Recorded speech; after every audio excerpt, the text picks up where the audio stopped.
All right. This is Rebel Kelly.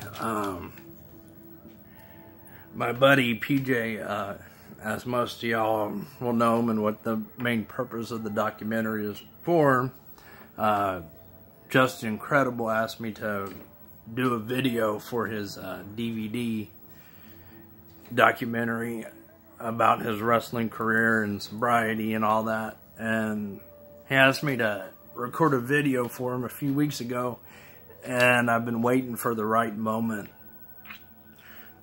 Because generally, when I do my videos, I've always been highly drunk, and I've been sober now since September the 13th of 2017, so I was just waiting for a good moment to do this, because I want to start off by saying that, you know, no matter what the motherfucking dirt sheets say, you know, they always want to fucking shit on somebody when they're down, but there's not very many that come up and say the good things about the person or the wrestler or whichever the case may be, and I'm going to cover both. Because via Twitter and Facebook and other realms, I would say me and PJ have been pretty close friends. You know, we don't talk every day on the goddamn phone, but we always make time for each other. Just like our fallen brothers, Balls and Axel, you know, I always, you know, had friendships with them via the internet. But when shit got really hard for me, and I might cry, I'm going to try not to, but today, 1 year ago today, at 3:45 p.m., my grandmother died, and I was spiraling out of control when I got the news. And I shared the news with a few friends, not expecting much, you know, in return, just, you know, venting, I guess. And out of all the people, out of all the friends, all the family, you know, the first person to come through and reach out for me in my time of need was PJ. You know, Just Incredible, man. And brother, I thank you. You know, because I don't know if you had not reached out to me that I would be here doing this video for you. I'm not sure I would have made it. I'm not sure I wouldn't have fucking killed myself. And that's just the honest to God truth, you know? And that's to your merit as a person. I don't care, nor do I trust what any of the dirt sheets say when it comes to whatever, you know, stuff that gets thrown out there, because they never want to focus on the good. They don't hear about the man that, in all honesty, before we started talking on the phone, you know, didn't know me from Adam. I was just, you know, another Mark, you know, another fan. You know, yeah, we were friendly on Facebook, and we talked to each other, and I consider us family. I consider you my brother, but, you know, before that first phone call last year, this time, you know, we weren't too particularly close. We weren't, you know, nothing really. I'm sure we both considered each other friends on the internet. We both spoke of how cool it would be to meet up and shit like that. But you reaching out to me in my time of need, really, it meant the world to me, you know, and it helped me, you know, through all of our talks and all of the bullshit over the last year over the phone. You know, it helped me get to the point where I just said, you know what, fuck it, I'm done, man. If my buddy's gonna fucking quit and work on himself and quit all the bullshit, then fuck it, I am too, you know. We were both going through the same shit, you know, fucking with the demons in our lives. And, you know, in the long run, we're both going to come out of it fucking stronger than ever before, man. And you know, today's a hard day for me, and I'm gonna do it sober. And you know, it's just one day at a time. You gotta make it through the rough to get to the gold, man. And you know, you asked me to talk about recovery, so I'm starting with that and how you helped me get there. Because I don't think, had you not called me, you know, and my friend Melissa, I don't think I would have made the turn to actually even think about getting sober. Because in the last 35 years of my life, you know, I've fucked since the age of fucking 9. I don't think I've had, besides being locked up or, you know, on probation, I don't think I've seen a sober fucking day in my life. And now here I am, September, October, November, December, January, almost 5 months later, and I'm stone cold sober, besides my dip, obviously, but I ain't giving that shit up. But, you know, no matter what, you know I'm always here for you, man, and I'm doing this video. I would have done it anyway. I think I've been asking since you first started talking about it to let me be a part of it in some way, shape, or form. And I'm more than honored to do this for you. And I might get back to the sobriety stuff a bit later, because it ain't no fucking joke. And you can feel free to edit if I run on too goddamn much, however the fuck you want, dude. But I'm going to move on to the career of PJ. When I first started watching him, not when he became famous, I'll touch on that fucking too. But I'm going to touch on the career. I remember the first time I ever saw PJ on a wrestling show, I believe it would have to be when he was just a job guy, you know, an enhancement talent, PJ Walker, on a couple of episodes of Monday Night Raw and Superstars and stuff like that they aired way back in the day that most of you young kids probably don't even fucking know about nor care about. But I'm going to cover it because it goes on to see how much of an impact he actually did have in the business before he became just incredible. And it went on until he became where I first, and I'll probably get shit for this, and I don't give a flying fuck, but to me, minus the shitty mask, I loved the Aldo Montoya character once he donned that mask. You know, there was so much shit, and me and him have talked about this personally, my vision for what I think should have happened. But you're talking about a guy, the Portuguese man of war, Aldo Montoya. And I believe, I could be wrong, and he'll check me if I'm wrong, but I think his first match as Aldo Montoya was against IRS, Earl and R. Shyster, on Monday Night Raw. And they started him off with a bang, man. You know, he was firing. He pins IRS. You know, VK Wall Street. I forget all of his various names at this very moment, but Jesus Christ, he tag teamed with the $1 Million Man. You know, the tag team champions of the world. And bam, first shot out, he beats him.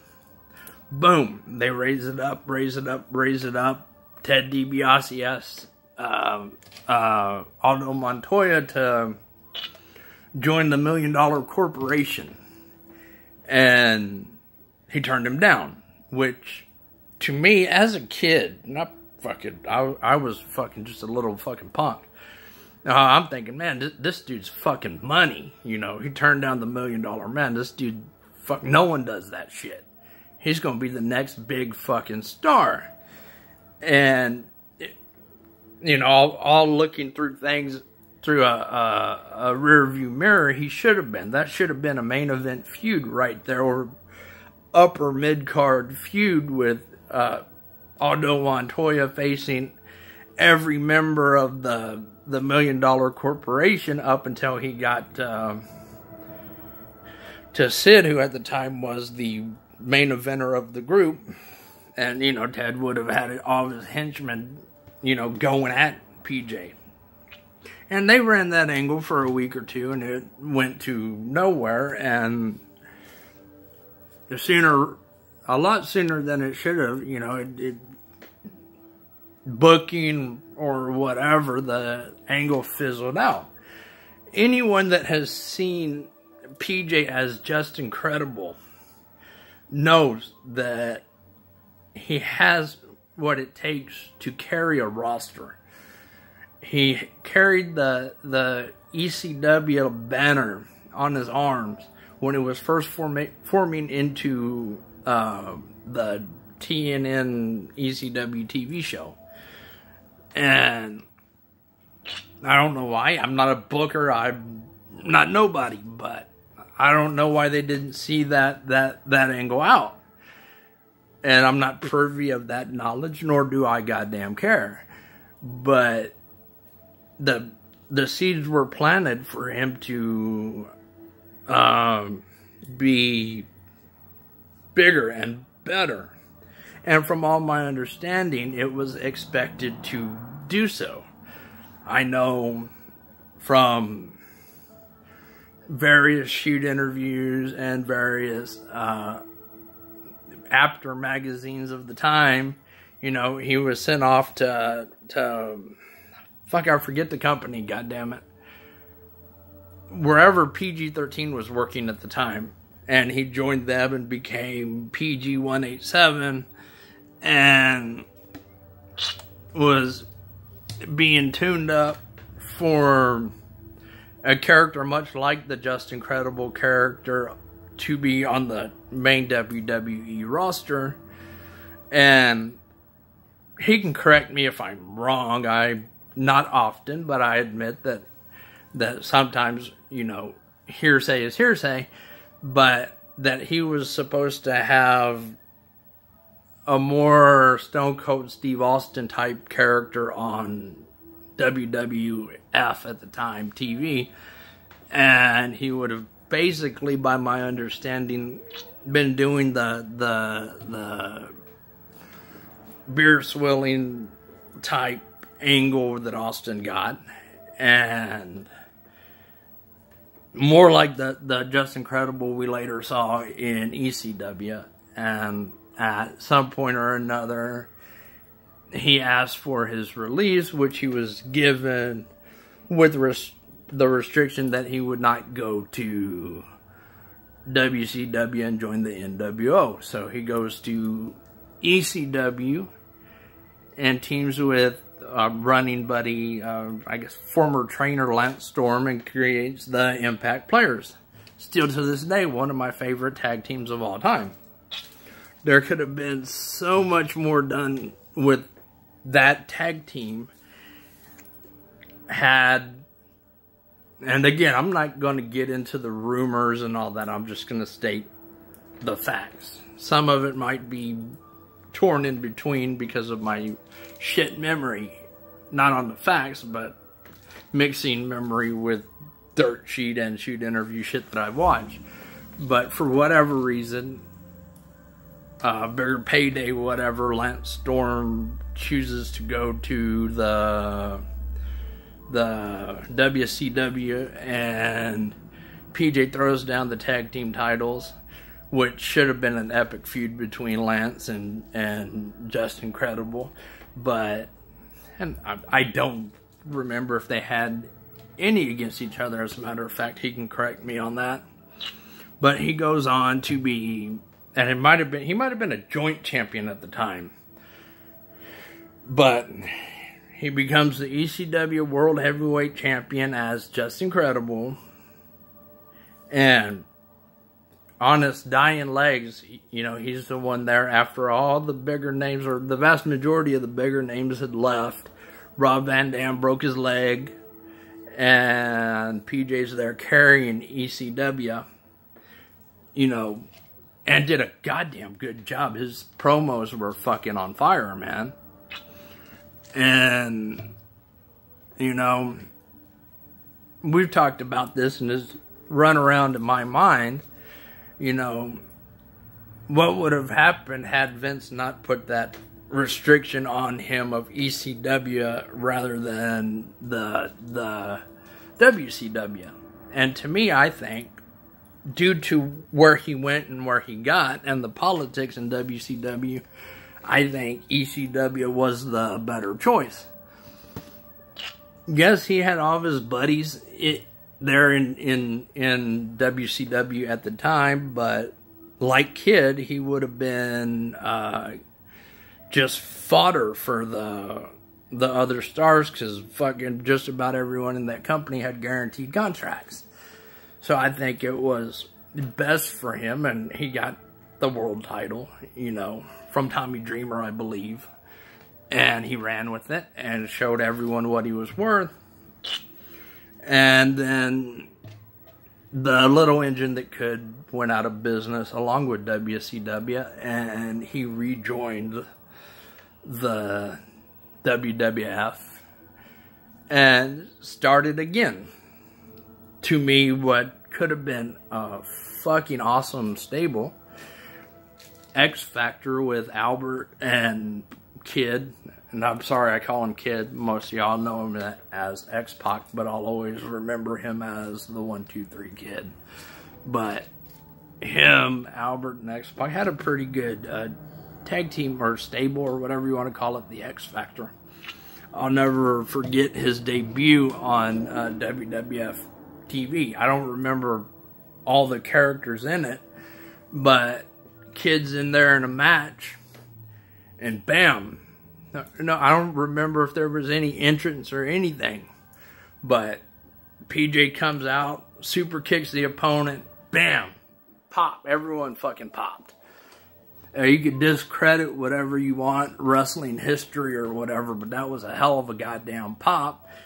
And they ran on as a tag team there for a while, fighting Too Cool and all that shit.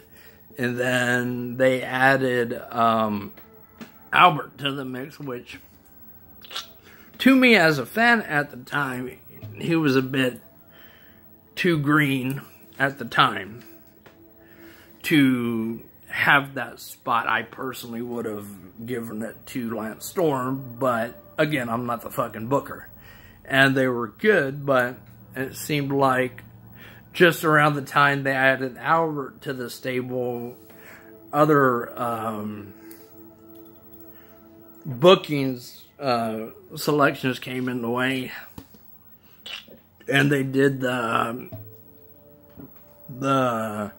WCW invasion and the ECW invasion, and it all kind of just fizzled together, and leaving everyone at odds and ends. PJ was with the ECW, which the X Factor was still going solid. You know, there was no clear reason to break it up other than Justin Credible was an ECW guy. But I would have liked to see that faction get a little bit more time. But it seemed to me, and my timeline may be off, but it seemed like as soon as they added Albert to the group, it kind of fizzled out. And then, due to the WCW guys joining the ECW, and it was an alliance, and somehow along the way, PJ got lost in the shuffle, which to me isn't fair. He should have, at the very least, been the WWE ECW World Champion rather than just booked as a fucking jobber. I mean, he could carry his own weight. And due to whatever was going on at the time, I'm privy of, and I'm not really gonna talk about it because it's not, you know, it's not business of anybody. Not my business, and I'm not going to be the one to throw out, you know, personal stuff. That's not going to happen. I'm not going to do that. But, you know, it fizzled out. He got lost in the shuffle, and his last real, they stripped him of the whole Justin Credible identity. They made him start wearing tights, which is fine, but it just killed the Justin Credible character. They restricted him on the moves he could do. They took away his spinning pile driver, the That's Incredible pile driver. They limited him on super kicks and whatnot, which just didn't make sense, but it is what it is. And then he had that match where he put CM Punk on the map, and even for a 5 or 6 minute match, you know, it was solid. Or they could have made him look stronger, and I understand the goal was to make Punk look strong, but fucking Punk's strong no matter what. You put him with anybody and he's gonna look good. You didn't have to sacrifice Justin Credible in that manner. And again, I'm not the booker. I'm not the one that makes those decisions. Never have been.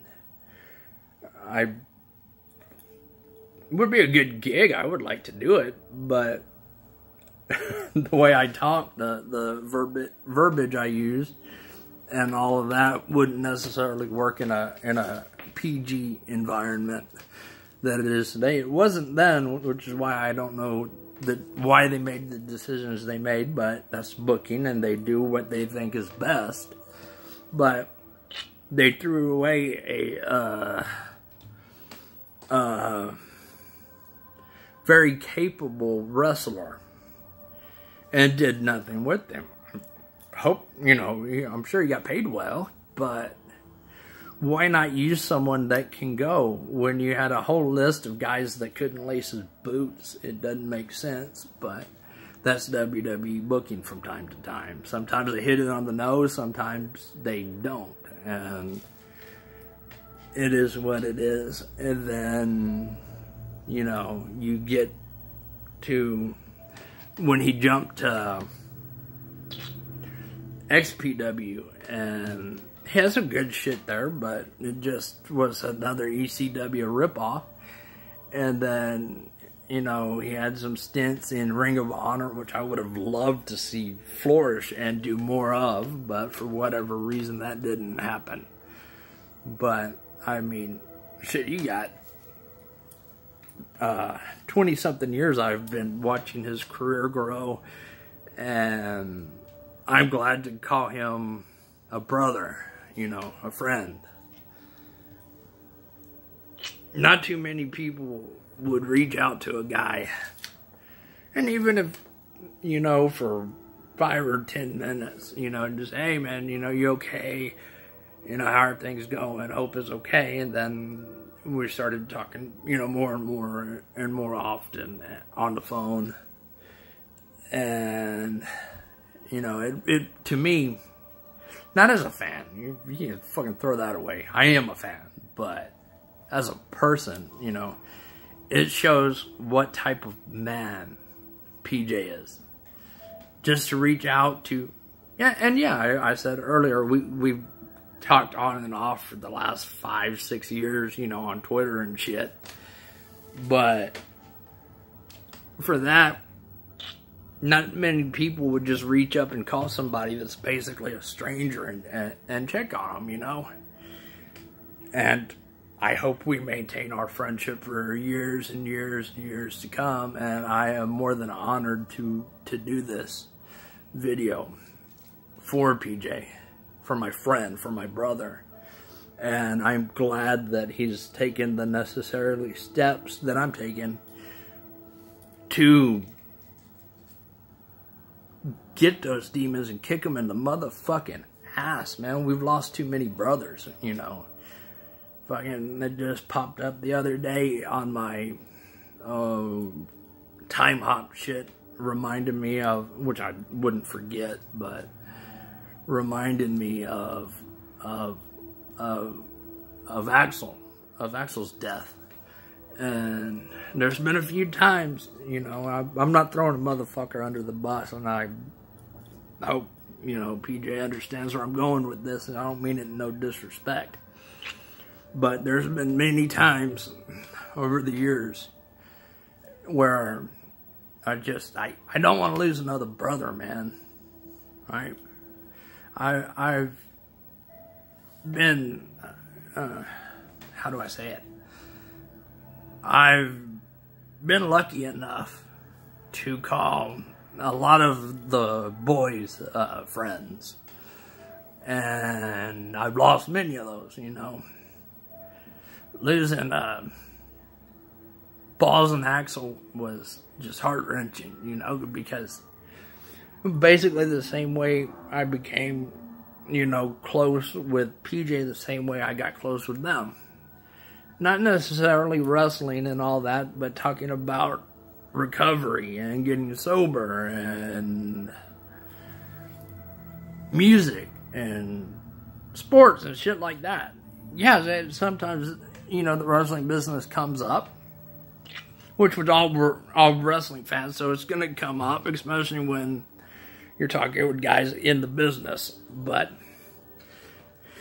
it's deeper than that. It's not just, you know, we talk on the phone and spend fucking 7-8 hours, whatever, 2 or 3 hours, whatever, you know, just talking about wrestling. That's not the soul bearer of our conversations. It's just, hey man, how the fuck you doing? How's life? What's going on? How are the kids? And whatever the fuck. How's the dog in my case? I don't got kids. You know, talking about fucking Madden football or favorite musicians and shit like that. You know, just talking about recovery, how we're doing, how we're holding up. You know, not drinking another drink, not fucking doing another line or whatever the fuck. You know, and then fucking, and I'm sorry for going off track, because I know this is about fucking my friend, PJ. But, when I heard the news about Brian Axel, first person I messaged, I'm like, hey, what the fuck's up, man? What